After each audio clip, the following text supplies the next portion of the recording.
Hi, I'm Amanda Beard, 7-time medalist. I get my Aquasphere gear at swimoutlet.com, the web's most popular swim shop. Check them out today.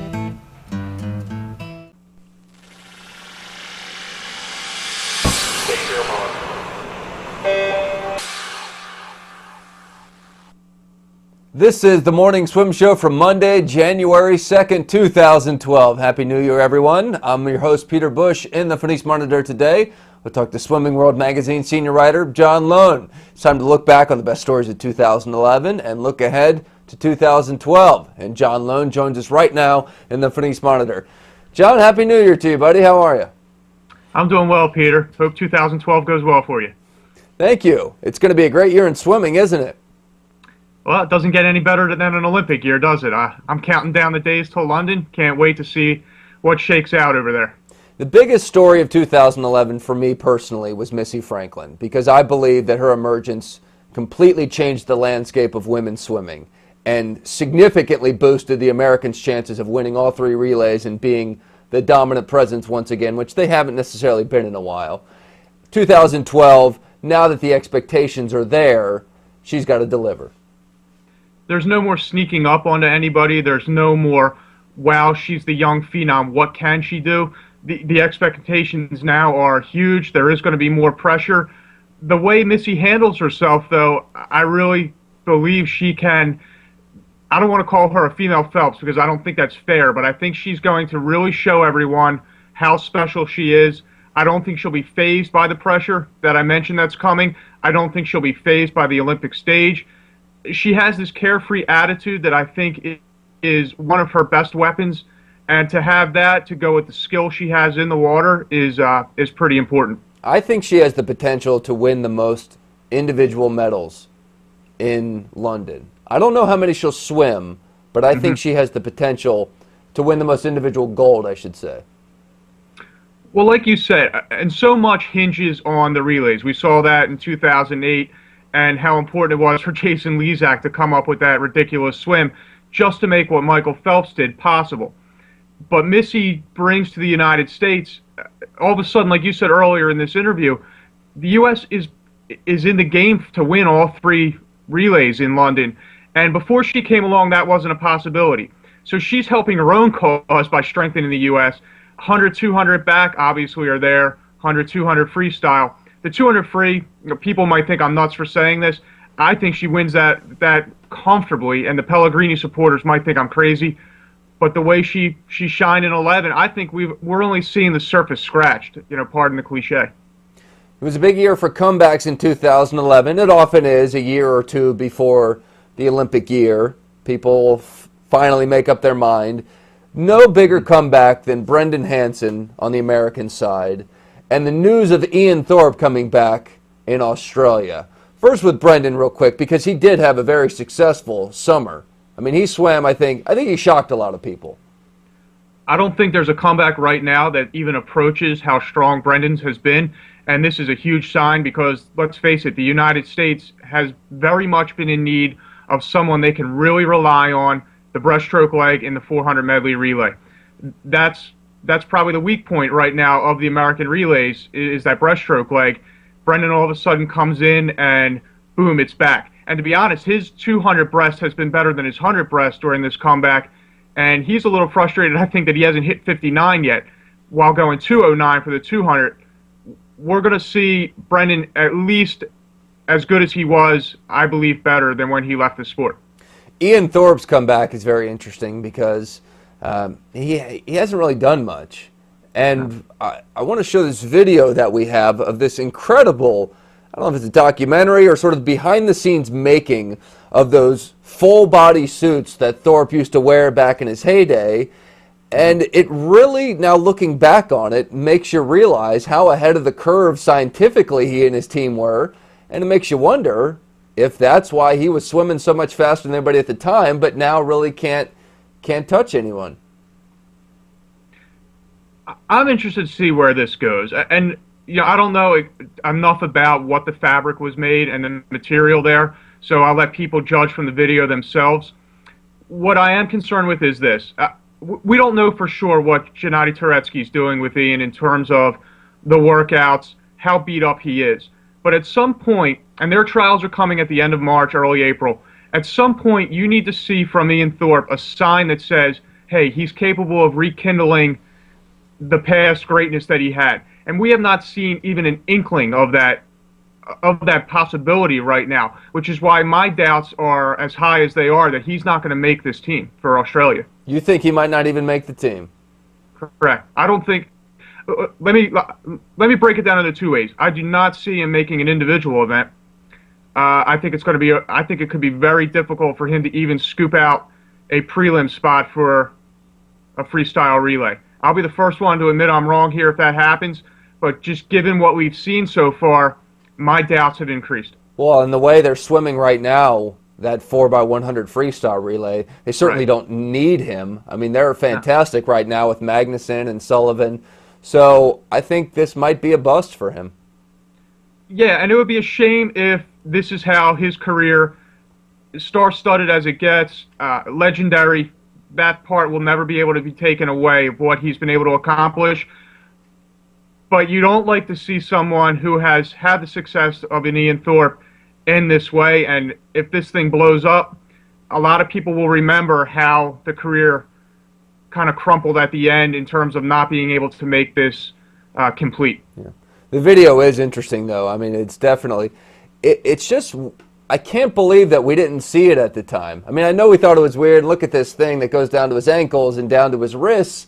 And it's made by Adidas, and maybe that had something to do with why there wasn't more of an outcry at the time, because it wasn't one of the major suit manufacturers, so the others weren't feeling like their business was being infringed on necessarily. But it just, looking back at now what we know of how much the suits helped people in 2008 and 2009, it would be, it's interesting to see.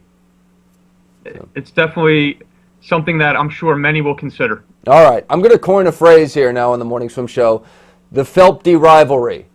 I'm no longer saying Lochte and Phelps, it's just the Phelps-D rivalry. I like that. It's been a huge story for years now. Yeah. But 2012 is sort of the culmination. It's going to be their last, Ali, Frazier, Phelps is going out, Lochte we don't know, but he's peaking. Yeah. How do you think this is going to play out in the summer? It's the number one thing I'm looking forward to. How do you not, after what we saw in Shanghai last year, that tremendous 200 medley clash that they had, you figure that's going to reprise itself in London. You know Michael, this is the last go-round. You know he wants to finish on top. He wants to go out with a bang. He's going to put in the work to get this done. Lochte, though, the hunger is there for him to maintain that number one ranking he's had the last 2 years, and to have it cinched through an Olympiad would only elevate his legacy to close to where Michael, depending on what Ryan does here, close to what Phelps has accomplished. I can't wait for the 200 IM, 200 freestyle showdowns. I'll get a better gauge, I guess, as we see what shakes out in the tune-ups to London on where things are. But it's going to be some special, special stuff. I just wonder if Michael has been brilliant with the way he's just been building up to 2012. In 2009, we were sort of ragging on him for not being in the pool. Mm-hmm. And he swam. He surpassed some expectations, maybe in the fly in Rome, but didn't do so well in the 200. 2010, I don't know if he's going to do it. He's got to kick it into gear. Got better as 2011 went on. I think he's just intentionally building it up to that moment. And Lochte is amazing as he's been over the past few years. He's really not gotten any faster. He's just staying the same. Well, I think Ryan has gotten faster. If we look at the 200 freestyle, because you have to take some of that suit stuff out of this thing. And so Ryan has gotten faster. Going back to Michael, though, yeah, this is like Bob Bowman's the mad scientist in the lab playing with everything. And look, Michael has nothing to prove in this sport. He could have walked away after Beijing, and nobody would have faulted him for that. So all that matters to them at this point is London. And yeah, they're probably putting together a scheme. They're concocting their little lab experiment to make everything excel one last time on the biggest stage when all eyes are watching, and Michael can ride off into the sunset, and there will be no questioning if he does things the way that I'm sure Bob and he believe can be done, that we may never see that ever again. I think Phelps' Olympic schedule, though, talk about experimenting, is pretty much going to be a mirror image of 2008 minus the 400 IM. I mean, for all the talk of swimming different events, I don't see him doing any backstrokes. He's not doing the 100 free. I think we're doing the 100, 200 fly, 200 free, 200 IM. Yeah, I agree with you that it's all the same except for that 400 IM. And when I mean experimenting, I more believe that they're doing the lab work of let's make sure everything peaks at the right time. Yeah, absolutely. Yeah. It's going to be the most important taper of his life. Easily. Okay. Do you see a surprise coming, either a swimmer or a country that, you know, is sort of in the B level right now, but by the end of the London Olympics could be a superstar? I'm not going to say it's a B level because she surely isn't. In 2009, she won the world title in the 100 fly. But I just got done talking with Sarah Sjöström for a magazine story coming up. And the program that she has the ability to tackle now, she's definitely going to go her 100 fly, 100 free, 200 free. We just saw her go a 53.0, 100 freestyle. She might throw the 50 in there. So from a multiple event standpoint, which we haven't seen Sjöström do before, at least with 4 individual events. She had a bunch of 4th place finishes at the World Champs. But this is where we could see a girl on the podium multiple times and really come to the forefront of being one of the premier female swimmers in the world. I'm looking forward to seeing what Canada and Britain do. Well, Canada had a very strong 2011 to really set a nice framework for what they want to accomplish in 12. There's no doubt about that. Hungary's had a great history through the years, and I expect the Hungarians, between Katinka Hodzsó, Laszlo Cseh, the youngster Ben Spitzko in the 200 fly, I expect a lot out of that country. England, they just got to find a way to get a medal in one of the relays. I mean, that would be huge in front of the home country. Yeah, and we saw in Beijing how amped up, how juiced the Chinese were to succeed in front of their home nation, nothing more so than that women's 200 butterfly. There's a lot of heat on the British to come through and not just to collect a handful of medals here individually, but like you said, to get the thing done in relay-wise, which has been missing. John, you can't say juiced and Chinese in the same sentence anymore, buddy. Yeah, that was a slip, huh? We should let our viewers know, you're a proud papa of newborn twin girls. How are they?